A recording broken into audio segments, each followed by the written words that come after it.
Magandang araw Pilipinas, narito po ang latest weather today forecast. Yung bagyo na minomonitor natin sa labas ng ating area of responsibility na may international name na Saudel ay pumasok na po sa loob ng PAR. Ito ay binigyan natin ng local name na Obet. Huling namataan yung sentro nito sa layong 1,350 kilometers east-northeast ng extreme northern Luzon. Taglay nito yung lakas ng hangin na 165 kilometers per hour malapit sa sentro at pagbugso na umaabot sa 205 kilometers per hour. West-northwestward po yung pagkilos nito sa bilis na 30 kilometers per hour and sa ngayon po ay wala itong direct effect sa anumang bahagi ng ating bansa. Ngunit sa mga susunod na araw habang kumikilos po ito generally pa northwestward is ma-enhance po nito yung habagat. So yung habagat po yung ina-expect natin na magdudulot ng mga pag-ulan sa malaking bahagi po muli ng Luzon sa mga susunod na araw.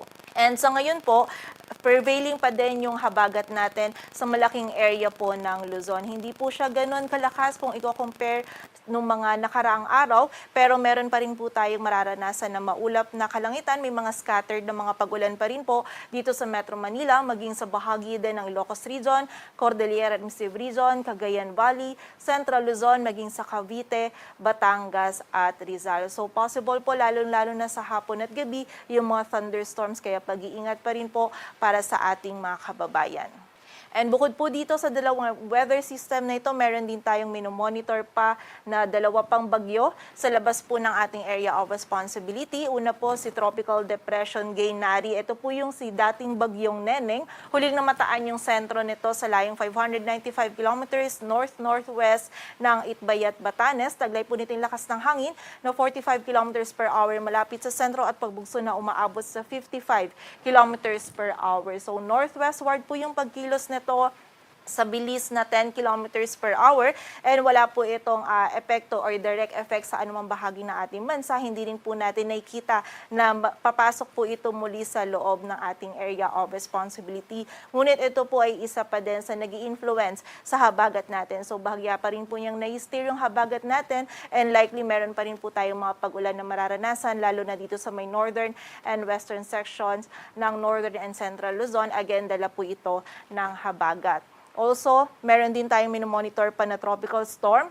Ang international name naman nito ay Atsani, huling namataan sa layong 1,765 kilometers east of Central Luzon. Ang movement po nito ay east-northeastward sa bilis na 35 kilometers per hour. So palayo rin po ito dito sa ating area of responsibility. And meron po tayong dalawang scenario for tropical storm Atsani. Kung magiging malapit po ito dito kay Bagyong Obet, posible pong sa mga susunod na araw is mag-weaken ito into a low pressure area at maging trough na lamang po ni Bagyong Obet. Ngunit kapag naging mas malaki po yung distance nila, posible pong sumunod lamang po ito dito sa track ni Bagyong Obet and then possible po na pumasok ito sa loob ng ating area of responsibility but by Wednesday. But sa ngayon po wala naman tayo nakikitang magiging direct effect nito sa anumang bahagi ng ating bansa. And muli po, habagat pa rin yung nakikita natin na makaka-apekto ngayon maging sa mga susunod na araw, lalo na po for most area of Luzon. And sa mga susunod na araw is nakita po natin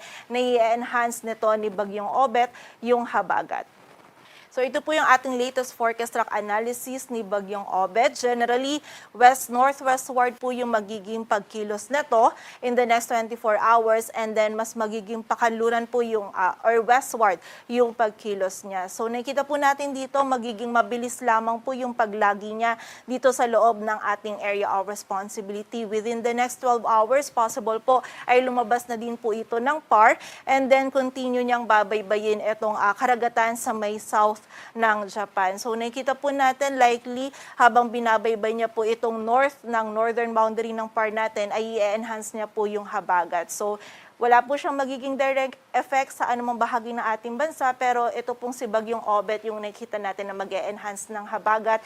So likely po na makakaranas tayo ng hanggang sa mga malalakas po ng mga pag-ulan sa mga susunod na araw for most areas of Luzon. In terms of intensity naman, nakikita natin na within typhoon category pa rin po siya hanggang Thursday. Though weakening yung trend niya, within typhoon category pa rin po yung nakikita natin na intensity niya. And by Friday naman, posible po itong mag-downgrade into a severe tropical storm.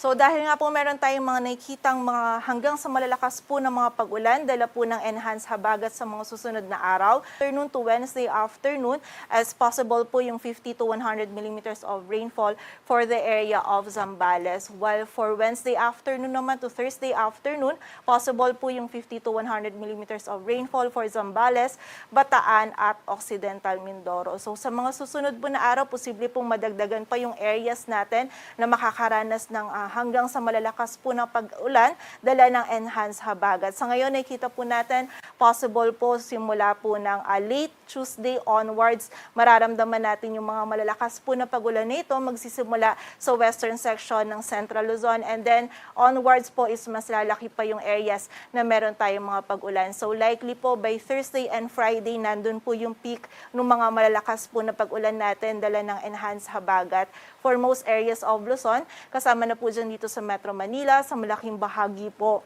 ng Ilocos Region, lalo na dito sa may western section ng Central Luzon, maging yung ilang areas pa po ng Central Luzon at yung ilang bahagi pa po ng Southern Luzon, lalong-lalo na yung sa western sections po nito. So possible po maging mataas muli yung banta ng mga pagbaha at pagguho ng lupa, kaya doble ingat po at pagiging alerto para sa ating mga kababayan.